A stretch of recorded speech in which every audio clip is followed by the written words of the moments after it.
Can this group hear me? Yes, I can hear you.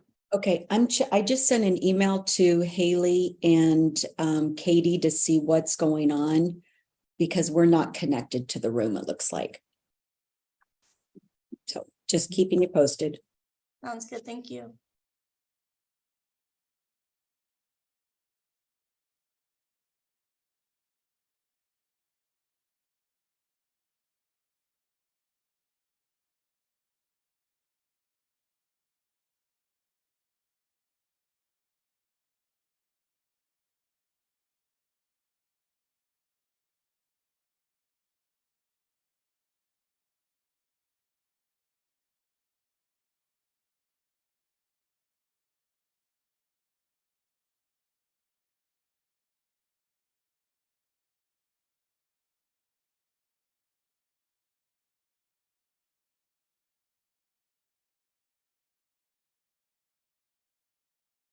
So apparently their IT team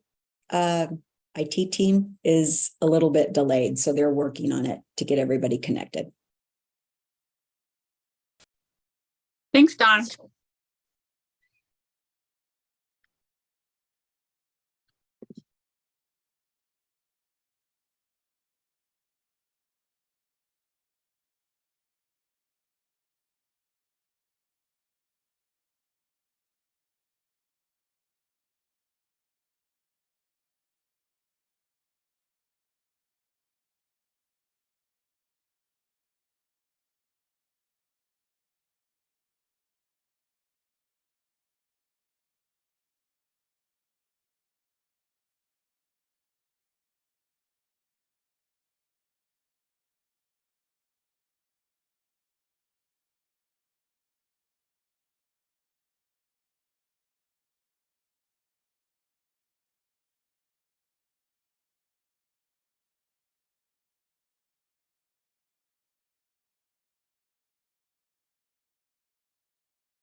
Michelle, I see you're here.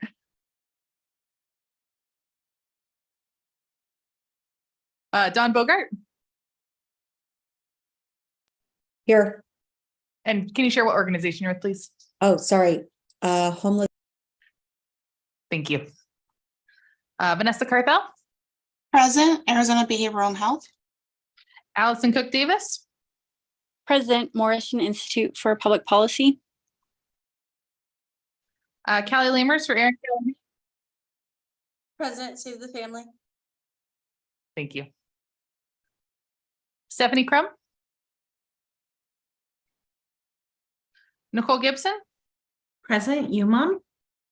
Anne Marie Johnston, Present, Community Bridges. Christina Lopez,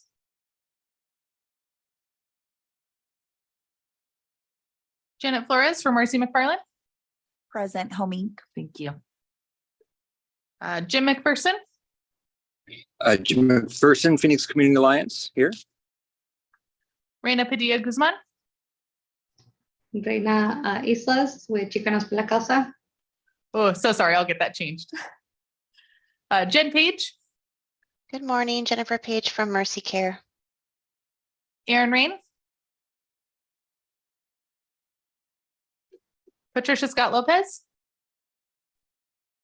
This is Terry Doan. I'm sitting in for Patty. She's on medical leave. thank you. Sarah Sims, Laura Skotnicki, Present. can you share your organization? Oh, I'm sorry, the Salvation Army. Thank you. Michelle Stokes, Christopher Wallace, Emily Walsh, Present with Maricopa County. Co-chair Nathan Smith, Nathan Smith, Phoenix Rescue Mission here. and co-chair Richard Cruz. Richard Cruz, oh, mic is hot. Richard Cruz, Human Services Campus, present. Thank you. Back to you, chairs. Awesome. The next item on the agenda is the call to the audience. It's the opportunity for the public to comment on items that fall under the Continuum of Care Committee that are not on the agenda or that are on the agenda for discussion and not for action. 15 minutes will be provided for the call to the audience for that agenda item, unless the committee requests an exception to this limit. MAG staff, were there any comments received or anyone who has joined the call to offer comments? Yes, we have received a number of comments. I will start first with our written comment. It is from Donnie Bond of Goodyear, Arizona. Beginning comment. Can you explain the 2022 NOFO project priority list? Where does the funding request come from? Do you only evaluate homelessness count in January? Where are the people going who have been moved from the zone? Should Arizona consider rent control type litigation to stave off the wage versus rent discrepancy? End of comment. Thank you, Donnie, for your comment. There will be a funding kickoff for the priority listing towards the end of July 18th. The funding is from the U.S. Department of Housing and Urban Development. We do evaluate homelessness throughout the year. There is a data page on our website that really follows the data throughout the course of the year. Most of the people moving from the area around the Human Services campus are going into shelter that we have been opening new shelter to move folks there. Rent control litigation is not within the jurisdiction of MAG. If you're interested in learning more, feel free to reach out to us. Thank you. We will now move on to our in-person friends who are here to provide a comment. We will start off with Melissa Armas. If you wouldn't mind coming up here, right over here to the corner of the table and using this microphone, just make sure you push it on so the light is green instead of red. Thank you. Hold on, just can we clarify the 3 minutes? Yes, Just so thank you this very way it's much. clear. We are limited to 3 minutes per comment. We will be timing, so we'll let you know when you have reached your 3 minutes. Thank you. Very good. Thank you. I'm Gary Watson. I'm filling in for my partner in crime. This is Mercurio Analytics. Our partnership with the counties, state, is one of extensive social services. We currently have the data contract with the state of Arizona. We're trying to tackle them, as you are, a multitude of issues: human trafficking, children's services, drug addiction, and homelessness, of course, being one of the key ones. We have a great track record of accommodating that on a number of major cities. One I can mention is the Philadelphia project, bringing a reduction of 40% plus in homelessness. That's pretty substantial, right? We're all in the all in the same boat doing the same thing. We're trying to optimize, the gap that the agencies and the social services all have. And from my standpoint, it's about data. We're trying to be able to bring together disparate information so that now the different agencies have a better view of what to look at and how to manage it. Think of siloed data that is what as we refer to it. It's comprehensive data analytics, being able to give you the ability to look at people from. Are we a technology company? Certainly, but we're looking at it from the problem backwards, right? We're looking at it from the individual backwards. What is the person who's homeless has the needs for? What is the foster care person who's coming out of foster care need? What does the prison person need? Being able to have that information in a collated way. Does it work? It certainly does. I mentioned the Philadelphia project with a savings of $110 million in 18 months just from the social services being brought together. Our data comes together in a very significant dashboard, whether it be for homelessness or whether it be the scope and depth of being able to understand the individual. Remember, this is from the individual backwards, right? From the individual forward, if you will, that we have a better understanding of what the needs and requirements might be, where they're located. Are they homeless?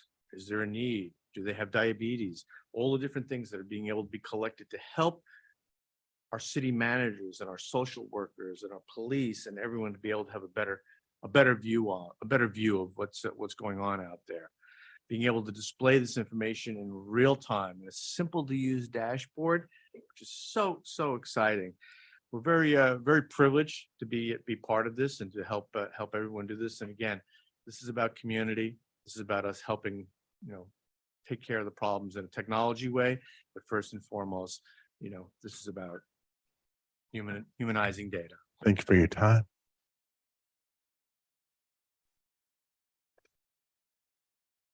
We'll move on. Thank you. Thank you very much. We'll move on to our next commenter. I know that I asked how to pronounce your last name, and I am so sorry that I forgot. Marie Scaleri from Glendale. Thank you. Sorry.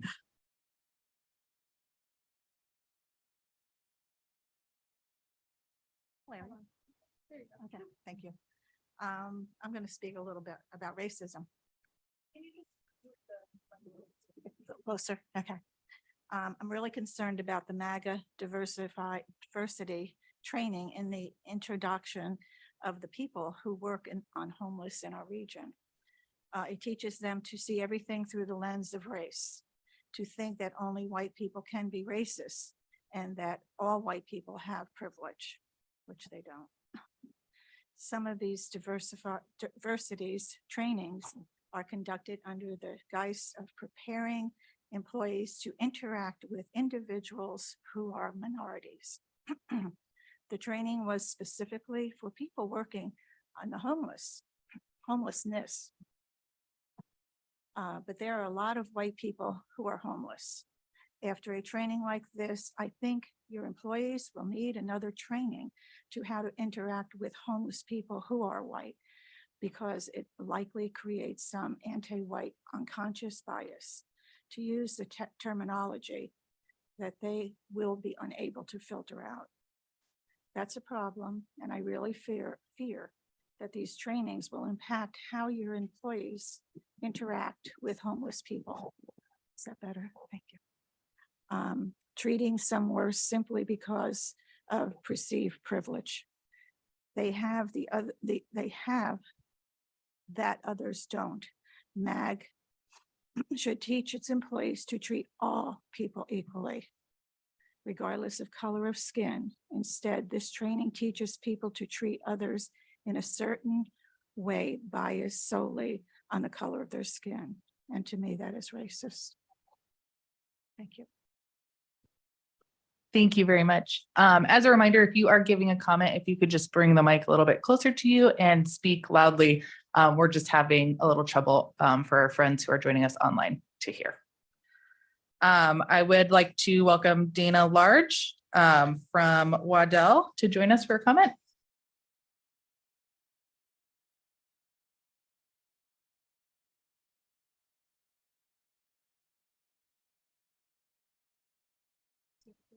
Sorry. Good morning, MAG Committee. My name is Dana Large. I would like to thank you for the opportunity for me to speak today. I am a 63-year-old resident of the Valley of the Sun, Phoenix, and the surrounding cities. I also work for Phoenix Fire Department for 27 years as a firefighter in the city, and I work intimately with homeless people, people on the street. I mean, the streets are beat. So the statement I'm going to read today is close to my heart. I don't want the city of Phoenix to end up this way.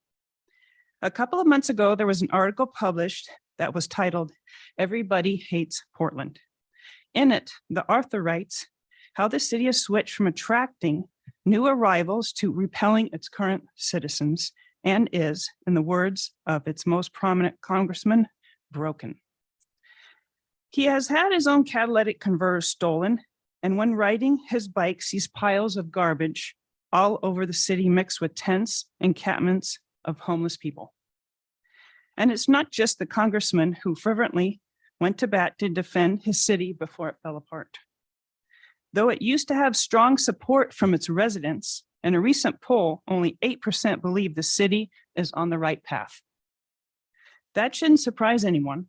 This is not what we want for Phoenix or any of our valley cities. In fact, it is a case study on what not to do. That's why I was shocked to read a couple of weeks ago that Phoenix, with representatives from MAG, used taxpayer dollars to fly to Portland for a summit on homelessness. One of the Phoenix officials quoted in the article mentions that she believes Phoenix is on the same trajectory as Portland. Sadly, that might be true. We had our own growing encampment, which became known as the Zone. It took a lawsuit and a court order to finally get the city to clean it up. And now I am reading they are just exporting the problems to hotel rooms in Scottsdale paid by us, the taxpayers. That's not the solution, and neither is traveling to the epicenter of the problem. Please, I'm asking you, don't let Phoenix become like Portland. And please keep our once beautiful city of Phoenix and surrounding cities safe, a place people want to go and live in. Thank you very much.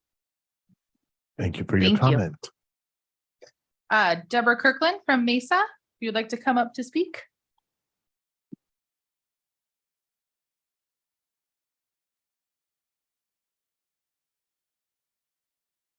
I'm a year older than her. Good morning. My name is Deborah Kirkland, and I am a resident of Mesa. And I'm here to express my concerns about MAG's diversity training. And I think my biggest concern is the words and the jargon that we're all having a hard time understanding and relating to. So my biggest thing is that I feel that the way that we're approaching our diversity training is incorrect, because I really do believe that we need to see homelessness as a colorblind issue. And this is something that's very passionate to my heart, because for the last 10 years, not for the last 10 years, I've been living in Los Angeles for 40 years.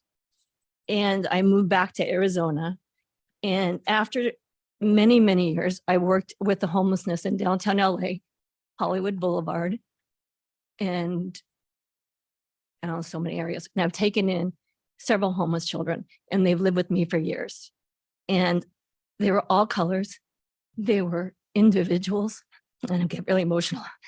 But my job was to create a world that they could all live in together and to be inclusive. And we live together harmoniously, and it's to the point where even my friends that are producers made a movie, and we actually raised enough money to open up a women's shelter. So for us, we were all colors in one world. And I don't want that to happen to our city, because I think that when we use words like diversity, equity, inclusion, we start to separate the left and the right, the purple and the green. I think we need to use different terms, because I think we all have the same goal in mind. We want to take care of the homeless people in our community. And just for a little FYI is that our homeless people, they're much smarter than we give them credit for. They're quick. They are, I wrote down here that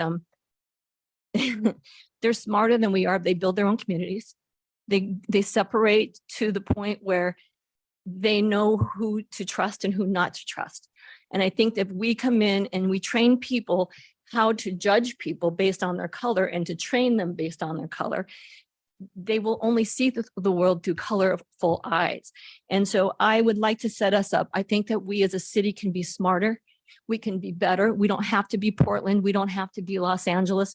I think that we're all relatively smart people, that I think that we can do a better job to treat our homeless people and to do it without color, through a color lens. And I thank you so much for your time. Thank you for your comment. I would now like to welcome Charmin Pullman from Mesa. Did I get that right? Please correct me if I'm wrong. Yeah. Thank you. Good morning. There was an opening eye article published at the beginning of the month, and it was entitled, "Complex Systems Won't Survive the Competence Crisis." The author explores the transition of the West away from the selection based primarily on competency towards the emphasis on diversity. In this new diversity era, which we are now living in, when the two are at odds, diversity prevails. The result has been, according to the author, the systematic promotion of unqualified and sidelining of the competent. This is unsurprising, as the author details how top universities like Harvard Law no longer require aspiring students to take the LSAT. Medical institutions have thrown out grades on core assessments and replaced them with a simple pass or fail evaluation. And many universities are no longer considering SAT and ACT scores for admissions. One example is my son that lives in New York. He had tried hard to get into an elite school, and he could not figure out why he was not being selected, because he had top 1% grades, had very leadership skills, but he soon found out that diversity took over, and so he was not accepted. But he went ahead and studied on his own and passed many of the tests for financial, and now he's a financial analyst. The author concludes, the outcome is that high-performing young men and women will enter collaborate, coast, or downshift by leaving high-status employment altogether. Collaborators will embrace allyship to attempt to bolster their chances of getting promoted. Coasters realize that they don't need to work as hard and just the worst individual on their team. The combination of new employees hired for diversity, not competence, and the declining engagement of the highly competent sets the stage for failures of increasing frequency and magnitude. What this means is catastrophic failures. The author points to Texas, where a winter storm wiped out power for weeks, debilitating thousands and leaving 246 dead. In 2017, 3 naval warships experienced 3 separate collisions, killing 17 people. Boeing's new 737 MAX were grounded after nearly identical crashes killed hundreds. And now That's your 3 minutes. And now I would like to add that No, my husband That's is your a 3 minutes. structural engineer. That's your 3 minutes. Thank you. Thank you so much. Okay, our last comment for today, Catherine Atwood from Mesa, if you'd like to join us. Hi, everyone. Catherine Atwood here, and some great minds in the room. Thank you for all being here. I would like to speak to the training, the DEI training that Mag presented. And it's my first attempt at addressing this. So I'm sorry, bear with me. Mag's, this is how I view it right now. Mag's racial equity training was far from a simple and harmless effort to foster a more collaborative and harmonious work environment. The curriculum provided was divisive, I believe. The concepts presented, such as white fragility and detouring, are by no means settled social science, yet the consultants presented them as immutable and self-evident fact.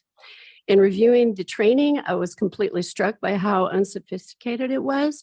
The presenters selected a narrow set of fact fragments, such as race was first used as an excuse for pillaging countries by Christians.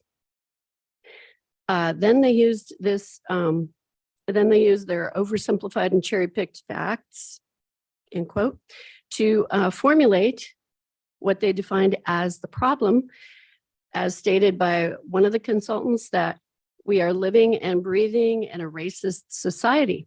And then they leaped to the poorly formulated solutions, which at their core prescribe fundamental thought police and radical shifts in paradigms, none of which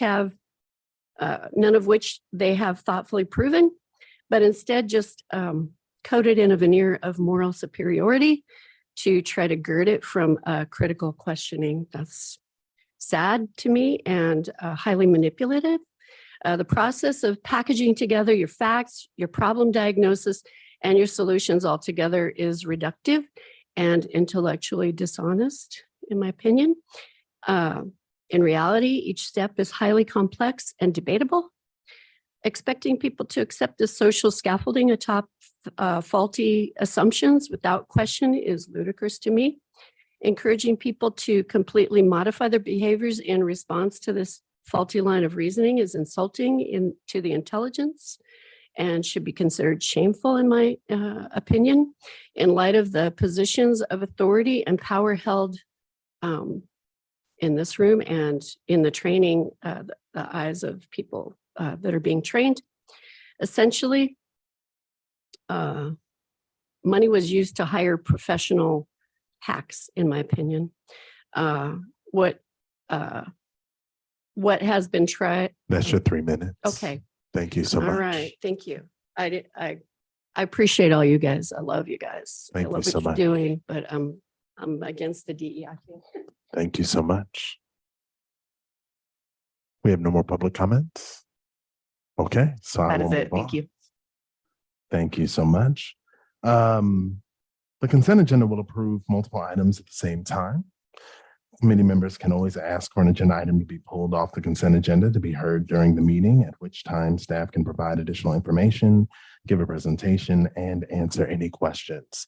Does any member of the committee have questions or comments on the consent agenda? Hearing none, could I have a motion to approve the consent agenda?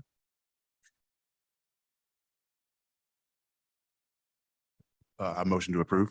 Thank you. It has been properly moved. Just when you motion, can you share your name? I'm Nathan Smith, Phoenix Rescue Mission. Thank Motion to approve. Okay, it has been properly moved. Is there a second? I second. This is Jim McPherson. Thank you, Jim. It has been properly moved by Nathan Smith and seconded by Jim McPherson to approve the consent agenda. Is there any discussion on the motion? Hearing none. For committee members in the room, we will do a voice vote. Those in favor, please say yay. Yay. All those opposed, there are none. We just said the yay. We say yay, yay. It's just when we do the voice vote in the room, sorry, there's like so many rules. If you could turn on your microphone and say yay, just to make sure it's recorded. Yeah. I wasn't going with division. We're all learning together. It's all good. So, like, I know my Robert's Rules of Order. We're good. So for all of those that are with us remotely, I will ask Haley to proceed with a roll call vote. Thank you. Michelle Alberti. Yay. Don Bogart. Yay. Vanessa Carthel. Yay. Allison Cook Davis. Yay. Callie Lamers for Aaron Cowan-Haig. Yay. Nicole Gibson. Yay. Anne Marie Johnston, sorry. Perfect, thank you. Jim McPherson. Aye. Raina Islas, Aye. Jen Page, Yay. Terry Doan for Patricia Scott Lopez, Aye. Laura Scott Nicky, Aye. Christopher Wallace, Yay. Emily Walsh. Yay. Did I miss anyone? Wonderful. Back to you, Chase. Thank you so much. Point of personal privilege, because people leave quite often. And I just want to say that we are grateful to have the room so occupied today with our public comments. Thank you so much. For those of you that are on Zoom, I just want to say that the air conditioning in this room is great. And I'm sure that the air conditioning in your house is good too, but the air conditioning in this room is great. And I invite you to experience it in the month of August. Now moving forward, the Arizona Housing Coalition leads the efforts to end homelessness and advocate for safe, affordable homes for all Arizonans. One of the areas of work for the Arizona Housing Coalition is to track and advocate for their legislative priorities. Nicole Newhouse, the new executive director of the Arizona Housing Coalition, will provide a recap of the 2023 legislative session. Nicole, you have the floor. Thank you so much. I appreciate the invitation. I'm going to attempt to share my screen. My husband is in IT. He might be laughing at me at this moment, so stand by. Make him proud. I'm going to do my level best.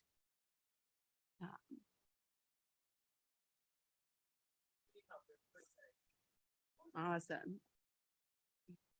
See now, there we go. All right. So I'm going to do a brief overview of the 56th legislative session, which is in fact not over. Hun? I know it is the longest in Arizona history. It's still going on. The lunch will, I think, reconvene July 31st. And I'm going to attempt to go through. And as Richard stated, I'm new, so bear in mind, I'm still learning some of what's going on. I had my cheat sheet and I didn't pick it up off my printer. So we're going to go through the good, the bad, and the ugly. Again, I stated it's the longest in Arizona history. We're going to reconvene July 31st. Almost 1,700 bills posted, 345 passed, 143 vetoed, the largest in history by double digits, and 202 bills signed. So interesting session that continues to go on. There's also musical chairs at the ledge. We've had quite a few folks that have swapped out. So I'm not going to go through all of those, but people continue to move and it's a fun time. So what's impacted housing? Well, there've been quite a few. The biggest win, I think everybody knows, is the $230 million investment in housing initiatives. This was a multi-year effort by the coalition and its members to get this investment. 150 million one-time infusion into the Housing Trust Fund is a big win. We would like to see ongoing investments into the Housing Trust Fund as opposed to it being just a one-time investment, but we'll get into that maybe next legislative session. When vetoes do help, so Governor Hobbs did in fact veto a bill that would do a removal of the encampment. The Housing Coalition will always oppose anything that criminalizes homelessness. So there are a number of bills where we don't know the future of them because of some of the churn. I don't have my cheat sheet right here in front of me, but I can't remember exactly what the bills were, but a lot of them have to do with ongoing investment into the trust fund, as well as some of the zoning, some of the zoning bills that came up kind of got quashed by politics at the end of the session. So it's going to be interesting to say the least. But then we've got some footnotes and heavy size. The zoning was one. Transportation, Prop 400, that was another one that we were looking at and hoping there would be a different outlook. And then I'm going to just talk very briefly, because I don't want to eat up too much of your time, about what we're doing moving forward at the coalition. For members, we are creating a legislative steering committee. We're going to be releasing that. You guys are the kind of the first to know. We're going to be releasing a charter for that committee with a job description, and that committee will help me form the legislative priorities for membership of the coalition. And we have members that represent homelessness initiatives as well as housing initiatives. We are going to try to make sure that we have representation on that committee across the spectrum of services, as well as across the spectrum of the state. So with that, I yield the floor to any questions you might have. Okay, so as Jiminy Cricket is not in the meeting, what questions, comments, concerns do people have? We have the coalition in the room, so. Hey, Nicole, thanks for coming and sharing. Well, I think the one thing that I find myself very curious about that could have a major impact on things of the future, the zoning regulations around housing, particularly erecting new housing.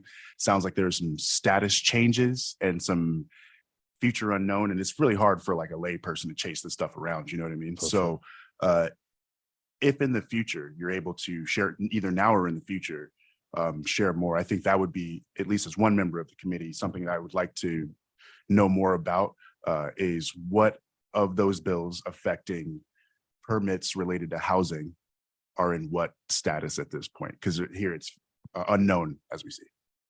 I can tell you everything that was in play has died on the vine at this moment. And the biggest advocate, Senator Kaiser, has resigned. So we don't know what's going to happen. The one bill that we were in support of was one that, because we don't want to really get into the weeds, I mean, but the one we were interested in was the one that was going to be creating casitas. That's how I'm, right? More casitas.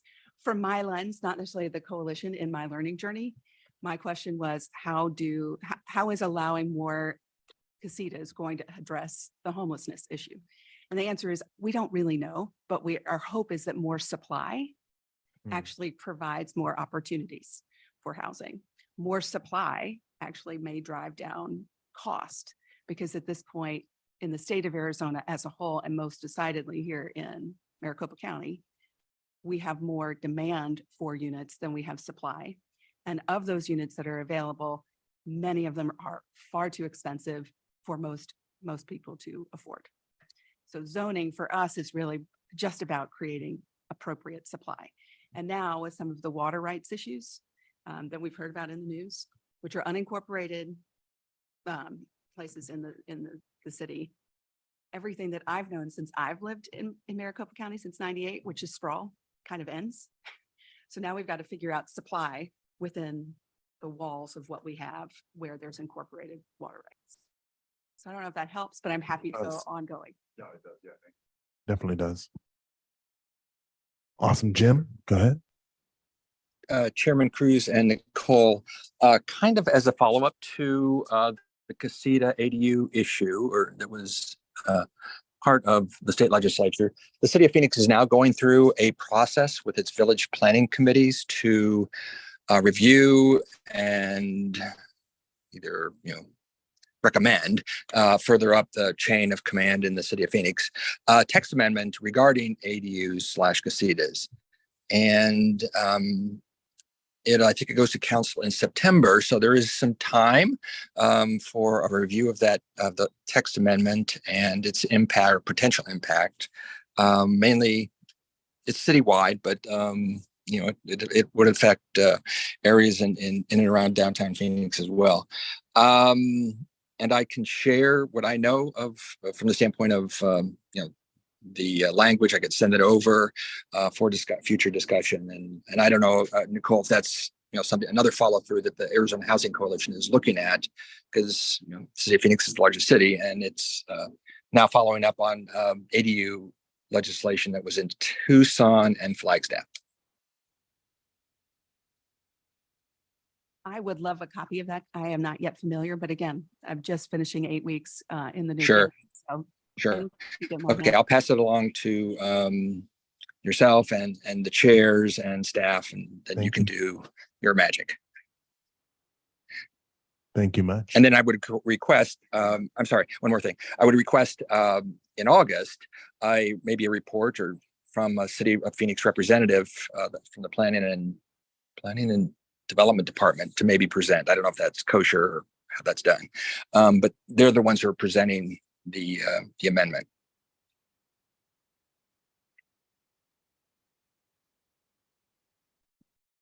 Okay. Thanks, Jim. Awesome. Thank you, Jim. Do we have any other comments, questions, thoughts? So I have a request, and I want to say, Dylan, I love your recap. However, during the session, which is never ending at this point, I think it would be great if we could have someone at this meeting from the coalition to give the legislative update, just because as things are live in the moment, really liking to know like the context and the nuance that you all are working behind. And then this way, if in our other individual capacities, if there's things that we need to be able to reach out on, we can. That'd be really helpful. Happy to do that. Thank you so much. Okay. If nothing else, okay, I'm going to move. Thank you so much. Thank you for your update and for your presence. We very much appreciate it. We will now move on to the program performance measures. Previously referred to as the performance standards, the Continuum of Care Board has requested the Continuum of Care Committee's input on setting program goals in conjunction with the averages. Dylan Belmont, Human Services Planner with MAG, will provide an update on the program performance measures. Dylan, you have the floor. Thank you, co-chairs and members of the committee. Sorry I couldn't be with you in person today, but I'm back to present because we really need your help. As you mentioned, co-chair, the Continuum of Care Board specifically requested the committee's input in sort of decision-making, setting provider goals related to program performance. I'm going to share my screen real quick so we can see all of the updates so far. Can everyone see that okay? Perfect. Yes, sir, it looks good. Cool. So as you may recall, when this was brought to the committee in the past, we discussed this through the lens of performance standards. We saw where the system was already at using those system-wide averages from HMIS, and program performance measures are kind of the evolution of that. In this one document, you not only have those system-wide averages, but there are also now pages for goals for each of those measures. And then, of course, your definitions that go into greater detail on what all of these indicators refer to, and then accompanying links for some supplemental materials related to this project. So with that in mind, let's take a quick look at the averages. A lot of this will look familiar. You still have your data broken out by program type, and then, of course, by singles programs versus family programs on another page.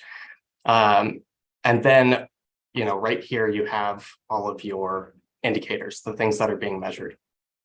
A lot of those are, more granular looks at what feed into the system performance measures. So the new column on the left side sort of just reminds us why these indicators specifically are being highlighted in the first place. It was a request from the board to display that link to the system performance measures a little bit stronger. So now here we are. Ultimately, though, this brings us to today's main purpose, the reason that we're back here in the committee, which is what are we doing with all of this data, right? How is it being used and how can it help? So for that, we'll look at the goals page. Of course, in a lot of ways, these goals, it mirrors how the averages page looks, and for good reason. Most of these goals on this page are using those averages as a baseline and match the indicators, right? So in most of the cases, generally the top half of this page, these data points reflect a 5% improvement from whatever the system-wide average was, and some of the others near the bottom. Are those indicators more reflective of other documents such as the community adopted best practices, data quality policy, and so on? So with that, this was included in the agenda packet for your review, and I'll leave it on the screen for a minute so everyone can take a good look at it. But essentially the question is, these are the starting points, but are these goals the ones that the COC should strive toward for the next year? Are they reasonable yet still pushing the system in the right direction? Or should any of them be changed? And with that, I'd love to hear some feedback and answer any questions. Floor is open. Does anyone for questions, comments? Dylan, can you actually stop sharing your screen so we can see our folks online? Thank you. Hey, Nathan Smith here. Dylan, thanks for the presentation. I think one of the it's all combined in the package. So I think that the metrics is in the same document as this, correct? Yeah, it's one of the things that I would say in the definition section, I find to be a bit helpful. So I think that's one of the really good outcomes of this. It's really nice to be able to see all of these things, plus in that same place, definitions, particularly like the definition of a street outreach engagement and the place from which it's sourced. I think especially because COC performance standards are finding their way into more and more contracts. I'm seeing personally in my contracts, and I think that's a good thing. I celebrate that. Now I'm more than ever wanting to know what the definitions are because I'm for sure on the hook for it, as are many others. And so I think that's one of the big things here that is helpful. And I think time will tell if the goals are appropriate. I think now that we have really clear definitions. Maybe they've been clear to others, but I think they're clear to me now, probably true of other people. And we have this all in one place. I think we can start to pay closer attention to whether some of these goals make sense. Like, for instance, I'm always really curious about the street outreach ones, for like engagements, returns to homelessness and things like that. So mostly just to say, I love this. I love it all in one place. I love the definitions being on there. I think that's been a big gap. And as far as are the goals appropriate, I think time will tell. Thank you. Yeah, thank you for your comment, Co-Chair Smith. Something to keep in mind maybe is that exactly as you said, like these goals, the indicators themselves, right, maybe haven't been pulled by providers in our region frequently. So this sets the framework so people can be familiarized with what we're measuring, and then we can get a better idea from there moving forward as these are revised year over year. Thank you. Any other comments, concerns, questions, thoughts?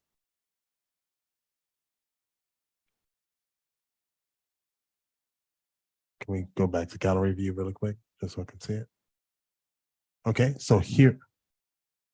No, I don't. Although I have to say, Dylan, that like if you pause, like if you freeze a certain way, it very much looks like a headshot. Like it's a good like background, right? Exactly. So thank you all. Thank you, Dylan, for the hard work that you're doing on this, and thank you for the feedback, Co-Chair Smith. We will move on to review the written standards. Annually, the Maricopa Regional Continuum of Care Committee reviews and updates the COC written standards. MAG will be hosting an office hour session to get feedback on the current COC written standards. Haley Owens, Human Services Planner with MAG, will provide more information on the office hours. Haley, you have the floor. Thank you so much. Yes, so similar to what we did for our community adopted best practices, we are hosting office hours in order to get the largest amount of people together in order to give any feedback on changes. That office hours will be held on July 19th. So 1 week from today at 2:30 to 3:30. However, if you cannot attend, don't fret.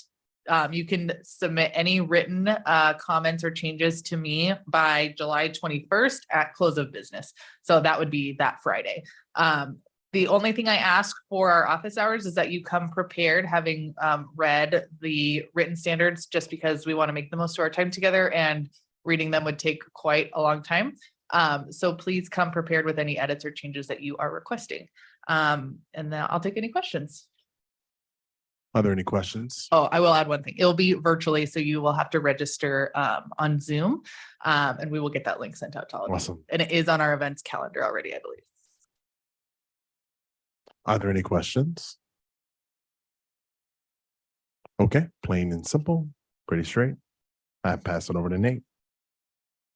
Thank you, Co-Chair Cruz. We'll talk about the Move On Work Group and get an update on that. The Move On Work Group is working on a process to help those who need a lower level of care to move from permanent supportive housing to a housing voucher. Vanessa Carthel will provide an update on the Move On Work Group. Vanessa, please take it away. Thank you. So today I wanted to share with the committee what is a little more in-depth update on the Move On Work Group, what we have been doing, because there's been a lot of shaking and moving lately. So this is an updated flow that is included in your packet. The biggest change that you'll notice here is that we saw that there was a need for rapid rehousing participants to also have access to Move On opportunities. And we want to concentrate on rapid rehousing participants who need long-term subsidy, but not necessarily long-term support. I think many of us have served individuals and families who are just struggling with the affordability piece. So that's where this comes in. So in phase one, what that will look like is for permanent supportive housing participants, we're looking at those who are in 3+ years of their program. For rapid rehousing, it would be those, again, who are stable and wraparound supports are minimal, but the subsidy need is still there. From there, we will use an assessment that I will also show to you all today. We've made some changes to that to make sure that it is equitable and as a low barrier as far as collecting the least amount of information possible, to really identify who is would be a successful participant for the Move On strategy. And then once we get to that group of people who would be a good candidate, we go through to phase 3 to move them on, whether it be transition in place if they're in a scattered site type program, or if they were in a site-based type program, we would start working with the housing authority to assist in getting their voucher and start to search for housing. And then phase 4 is really that long-term housing stability goal. Really measuring, are the Move On participants maintaining their housing in a mainstream or Section 8 voucher long-term? If they are having troubles, what are those troubles and how can we work together to fix those? So that's what that's really looking at. Again, our goal is to start a pilot of around 10 households, see how with this flow that works, what are the outcomes of that, and then long-term making this a sustainable model that assists our community long-term. And I will move on to the assessment.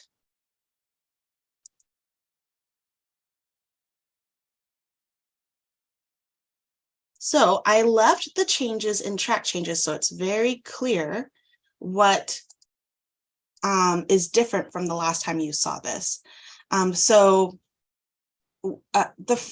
These first few check boxes are looking at eligibility that is common for the housing authorities for their Section 8 programs, because of course we don't want to refer anyone who wouldn't be eligible. So we first wanted to look at that. This first change you see here is making sure that if there's an active warrant, that we keep that person in their supportive housing program until so that they can have the support to resolve that.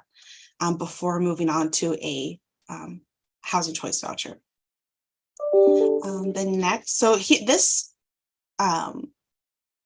assessment is similar to the VI SPIT in that it is kind of has this acuity scoring where the higher the score, the more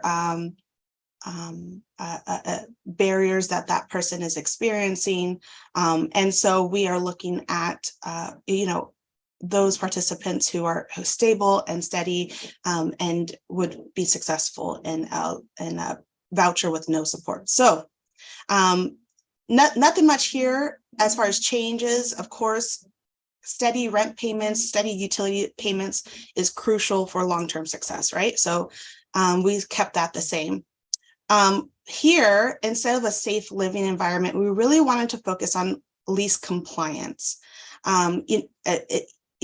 Here it really focused on interactions with the police or negative interactions with landlords. Really, we want to look at if there were issues that could threaten their lease, were they able to resolve it independently?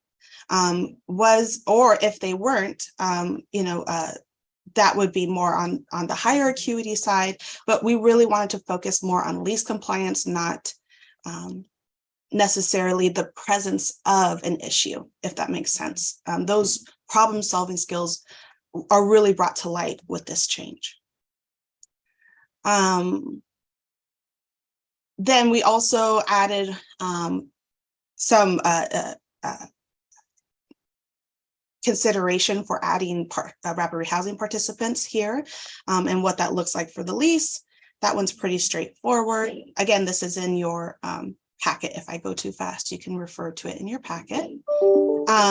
For this source of income, this was one, these changes were actually brought about from feedback from the Race Equity Committee, from the Lived Experience Committee, and then of course from our work group. And I'm happy to take any further feedback from this group as well. But here, the feedback that we got is that, not everyone who are currently in a housing choice voucher program have income. So to hold other people who are interested in the move on strategy to a higher standard is not necessarily right. It's not fair, right? So we wanted to look more at budgeting. Is that person, with whatever income that they do have, is that person able to meet all of their basic needs? Because we know, although not being able to meet your basic need doesn't seem directly attached to your housing stability, it does have a domino effect, right? So we want to make sure that whatever the income is, what's that life skill? We're always pointing back to life skills. What's the life skill attached to this category that allows them to remain independent? So we focus more on budgeting here. Again, no changes here. I think here what we did is we broke substance use separate.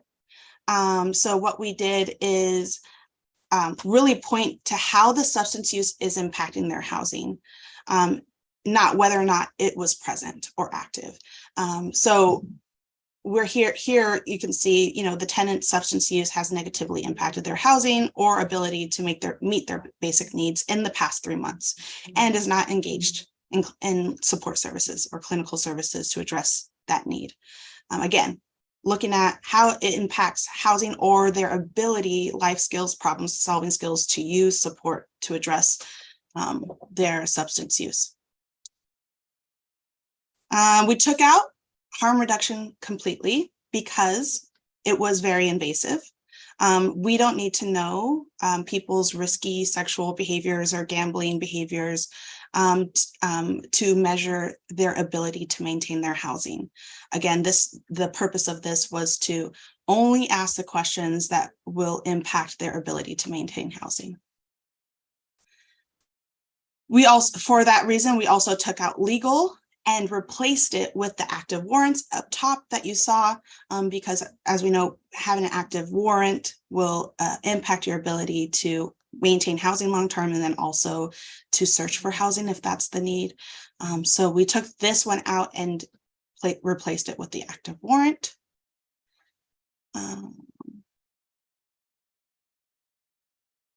And that's it.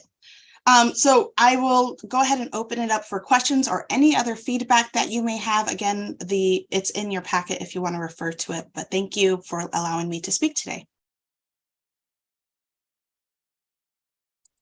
Vanessa, thank you so much. This is honestly really incredible work. And I have really just one question, and I think it's with the move on strategy and the limited housing stock we have, you know, how effective can this be if situations doesn't change? And that's a real question. That's not like you know, gotcha, how can you get the job but you can't do anything? No, really though, how much improvement can you make with these changes in light of that current housing stock situation we're facing? That's a great question. The purpose of the move on strategy is to free up permit supportive housing and now also rapid rehousing vouchers so that it can go to those who are currently experiencing homelessness and need that intensive support.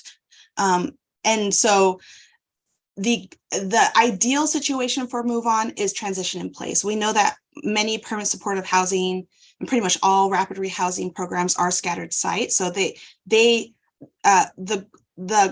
the ideal situation is that they maintain their current lease just with a different subsidy in place. And they wouldn't have to go out and look at the very limited and unaffordable housing stock that we currently have. So this is not necessarily creating more housing stock, but creating more of the subsidy in the COC system. But yeah, I don't think that it directly addresses the low inventory. Vanessa, can I add to that too? Yes. A lot of our Section 8 vouchers that these folks are moving into don't come with a lot of the other things we put in place, like threshold and a lot of the like flexibility. So some of our folks can find housing faster, and Section 8 is actually having a hard time leasing up because they don't come with the wraparound services and the case manager to help you navigate finding a unit. So on top of it, we are also, if we transition people in place, they also don't have to pay a new deposit. They don't have to, because all of that is already there and that would just go with them.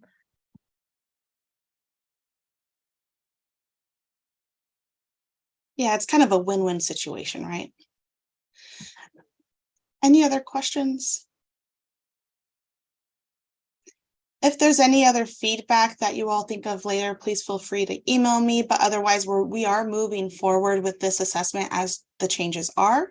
And we'll be, as you saw in the update, we'll be putting this into training format in the Learning Gateway system. So as soon as that is done, I'm sure we will notify everyone so that case managers can take the training and start referring people.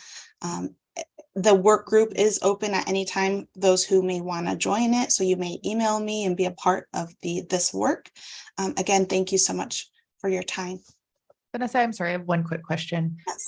For anybody that has feedback that wants to email you, what is the deadline to do that?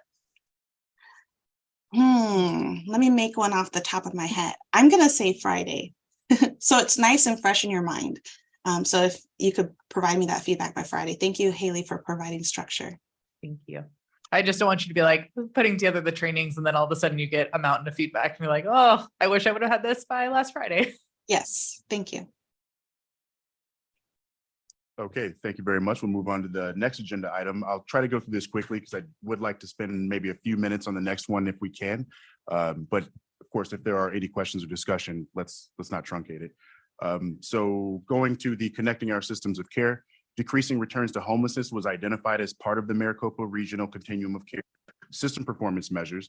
In order to accomplish the goal of decreasing returns to homelessness, I'll discuss the current work being done in the Connecting Our Systems of Care work group and how to better focus efforts to increasing connections to other systems of care. So the work group, we meet once a month.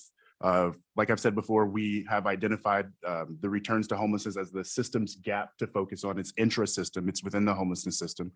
As you'll see, we've got to deliver on that by spring of next year. We'll look at that in the next agenda item. So when we got together last, one of the things we're really trying to refine down what our deliverable is going to be and make sure that we're able to provide something meaningful by that date. And so in the discussions that we're having toward that or down that track, one of the things that we talked about is a big issue affecting returns to homelessness is the time frame of the rapid rehousing voucher. So often rapid rehousing vouchers cut off at around the 9-month time frame. And as a result of that, we're seeing spikes in returns to homelessness from those folks whose vouchers are cutting off, which we assume is to mean that they're cutting off prematurely. In other words, folks aren't stable enough at the time that their voucher runs out. So a lot of the sort of root analysis discussion of why that's the case has led to the conclusion that, for one, vouchers are often only 12 months, although they're allowed to go out to 24 months. And so there's a lot of, whether people who are providing contracts in cities or providers who are under contracts who don't realize that that option is available. And so we're trying to get the guidance out to say that vouchers can be 24 months long. And I'm happy to say that that showed up in the what was the document that was in the ESG document we were looking at? So in the ESG standards, it's clearly updated to reflect that vouchers can extend out to 24 months. So then the next step is to say, well, there's going to be a disconnect between what are oftentimes 12-month contracts in any given municipality and a 24-month rapid rehousing voucher. Because if I have the ability to put someone in 24 months, but my contract is going to end at 12, I'm not going to do that, right? So we want to be able to now get the guidance out that says that we need to have contract lengths to match the rapid program lengths for the best practices to actually work. So we're getting with the ESG committee. Cleo is reaching out to the ESG committee to set something up there. And also we want to have a forum where rapid rehousing providers can come together to start to discuss the gaps from their perspective, share that information, and us be able to drive some systematic changes to help address these issues. Again, the whole goal is to make it so that people aren't getting back into homelessness so frequently and so quickly. And so we want to bring rapid providers together in a forum to, from their perspective, figure out how to address that and then get that guidance back into the places that it needs to go. So, and Haley's helping to organize that forum. That's all on that work group. I think from my perspective, work group members, if you have anything to add, please do. And if the committee has questions, I'll take those now.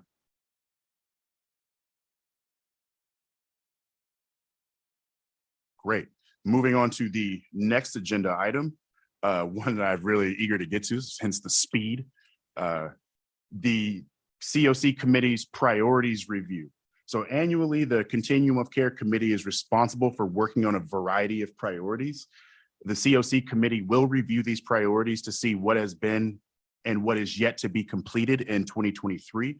In your package, you'll find a list of responsibilities assigned to the COC committee. Haley Owens is going to walk us through what we've accomplished so far this year and what is outstanding. Haley? Thank you.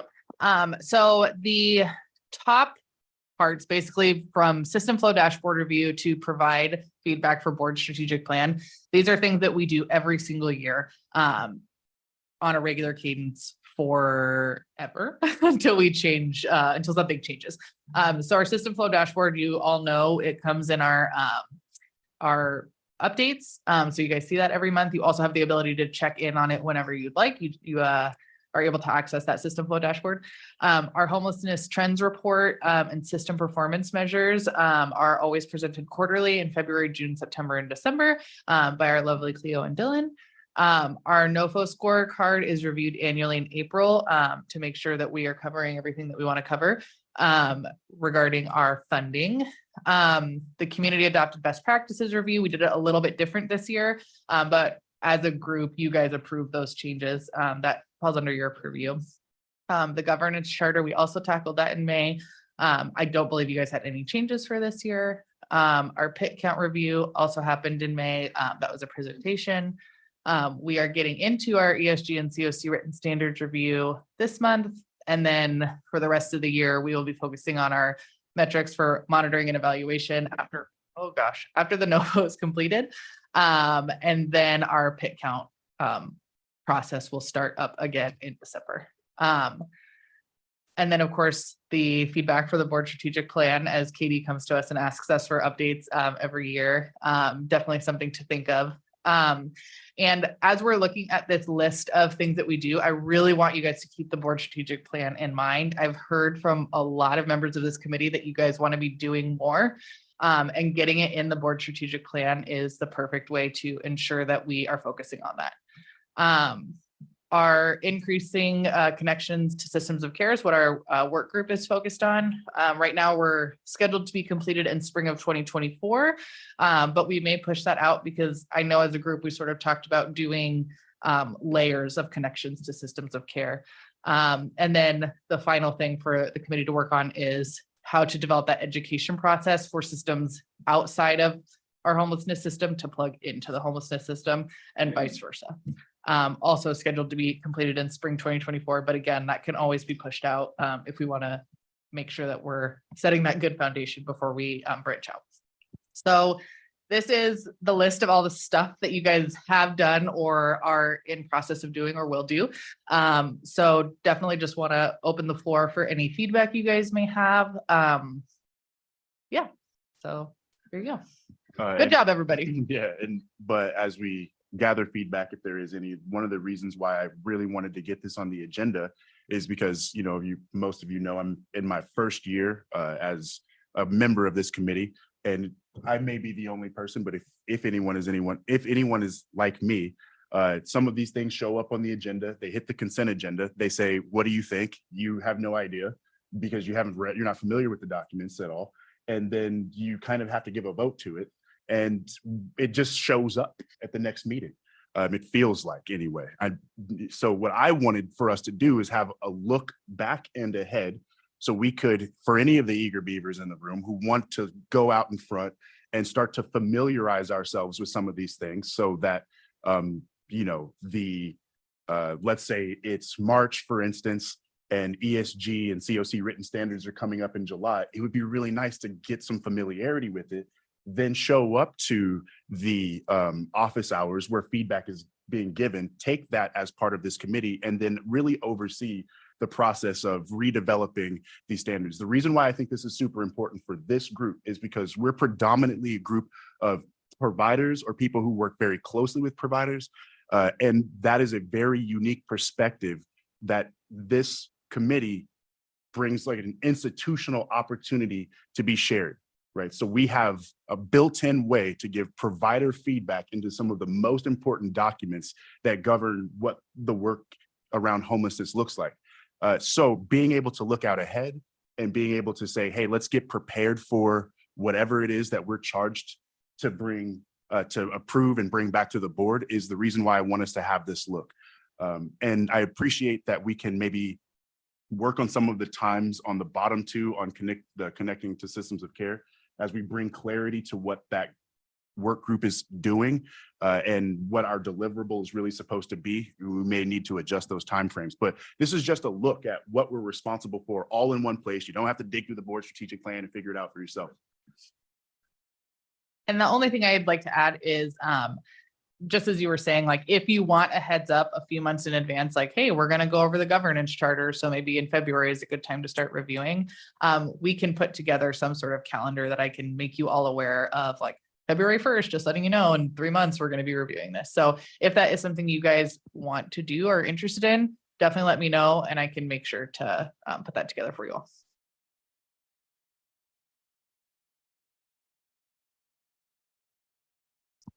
Vanessa, go ahead. Thank you. Vanessa, ABC. I was just wondering, maybe you already covered this, that last bullet, is that something the committee's responsible for or a work group, that last bullet?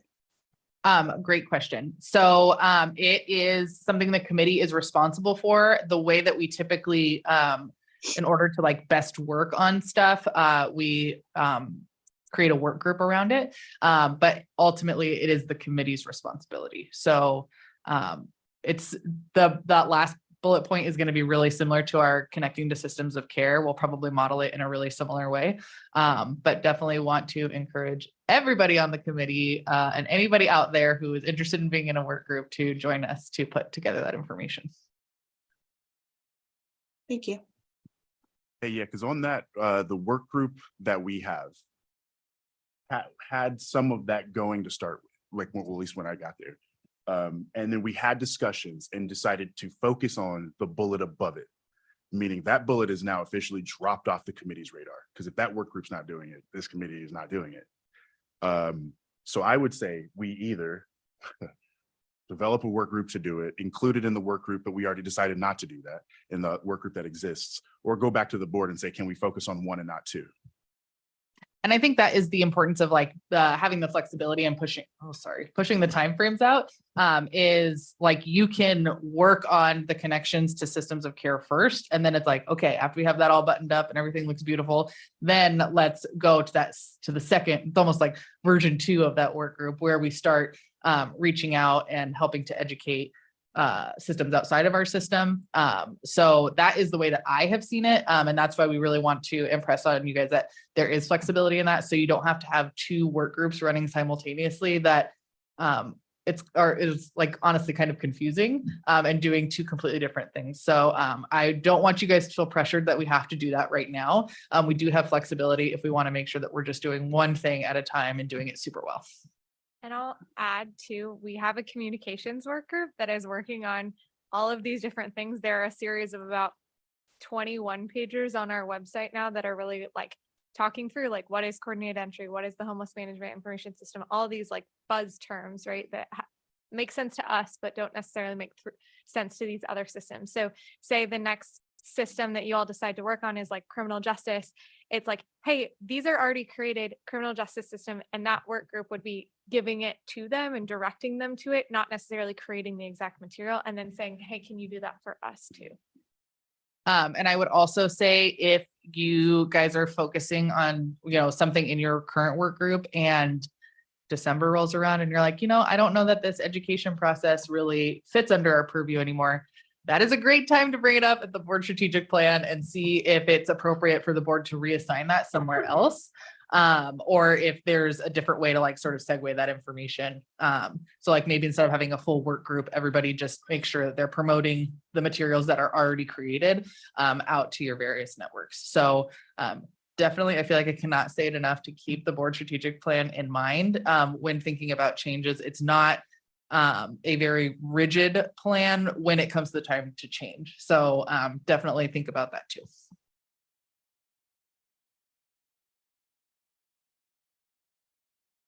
Are there any other questions or comments? All right, going on to the next agenda item, which is request for future agenda item. Do committee members have any action or discussion items for future meetings? Chairman Cruz, this is Jim McPherson. Speaking of the communications subcommittee that Katie just mentioned, I think it may be good to have a report from that group at the next meeting to share what it's all been doing and some of the things that they've been working on. I understand it does go through the board first, but I think because of some of these topics that have just been raised, it'd be good for our group to hear about it too. Yeah, we are in agreement with that, so we can definitely do that. We can have that added. Yeah. Thanks. Yeah, clearly. Yeah. All good. Yes. Yeah, and you know what, Jim, are you in that work group? Yes. Yeah, because one of the things too, so if that's you doing that presentation or someone else, I'll tell you, one of the questions I will ask Autumn, I'll tell you right now, is how can you help us communicate all of the things that we're talking about in this work group or in this committee? Because we're coming up with all these things, and I keep finding that, well, there's got to be some way to get this information out. We're talking like ESG committee and stuff like that. So yeah, that's a question that will come. I like the presentation, and I'll hope to get an answer to that. Yes, good point. And those items have been part of the discussion. So both not only things to do, but how to communicate those things. Thank you. Jen Page. Hi, everyone. This is Jennifer. I kind of had a question more than a request, but can somebody explain to me what the process is for responding to the public comments that we received today? Is there a next step or a follow-up, and kind of what does that look like? Yeah, I was going to ask the same question, and I was actually going to say I appreciate that we had so many guest people, community members wanting to talk today. I know it can be difficult to hear differences of opinions or different points of view, but I appreciate that we have that capability, and I was wondering the same question. Depending on the comment and whether there was, I think we had a series of comments today, some being statements, some being questions, some, so all of them get taken back. Mag, they all get included in your notes and all of that. But then we will work with the different public commenters to bring that feedback back to, depending on who it is. So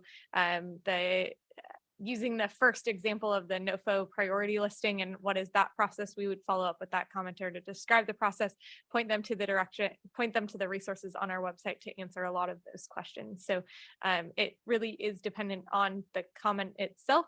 But if you all are interested in responding in a different way, we are happy to discuss that.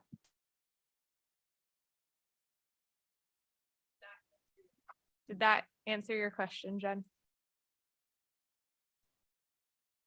Yeah, that's helpful. I was just curious if there was a, kind of a formal process for that, or if that was something the committee pulled together, or if, if there wasn't a direct question, but it was a comment, did we want to take the opportunity to comment back? Or, so yeah, that's helpful. Thank you. Open meeting law does not allow you to comment back. So if you all are interested in putting something on the agenda, something can be requested to go on to the next agenda, but we cannot respond to comments made if they were not items on the agenda, because your other folks who may be interested in participating in that public dialogue did not have a chance to be here to participate in that public dialogue. Thanks, Katie. That's helpful. Anything else on future agenda items? And moving on, do we have any comments from the committee or any other announcements or events that we'd like to highlight? I do. So a couple of things. One, 509 is the number as of May 31st of people who have passed away while experiencing homelessness so far in 2023. Again, that number is 509. What I will also say with that, that means that roughly 3 to 4 people pass away a day while experiencing homelessness. In speaking to that specifically, though, the angel of death is not colorblind. And so as we look at the data, while 7 to 10% of those, and I'll just use as a group, in Maricopa County classify themselves as Black or Indigenous, over 25% of those that are on the death list are Black and Indigenous. Thus, like I said, the angel of death is not colorblind.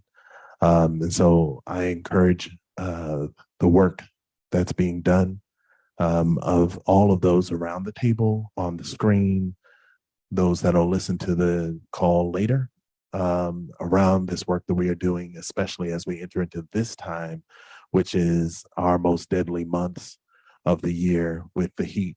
And so continue to do your work. But again, like I said, the number right now is 509. My mic is dying. But the work right now is 509. That's the number. And we've got to do more. Thank you.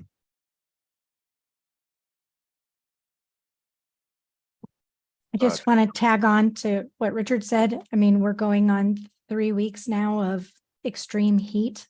I can tell you at just one of our locations, we've served over 700. It's important to make sure that we continue to promote the water drives through MAG and throughout the community, as well as heat relief kits and things like that. We're going to be going into another 7 days of extreme heat. So we need to make sure we take care of our neighbors and those that are on the streets. Absolutely. Thank you. Jim McPherson.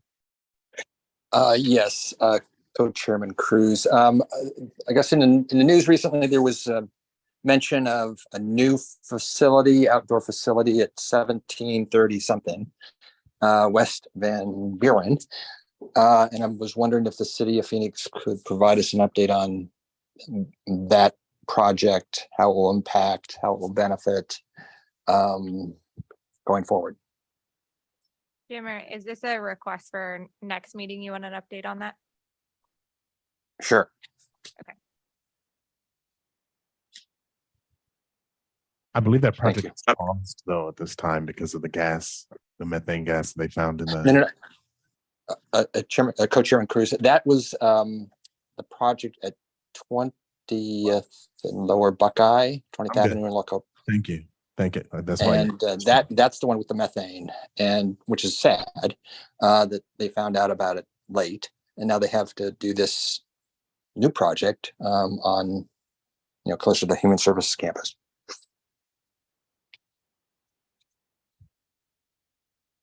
Anyway, thank you, Jim.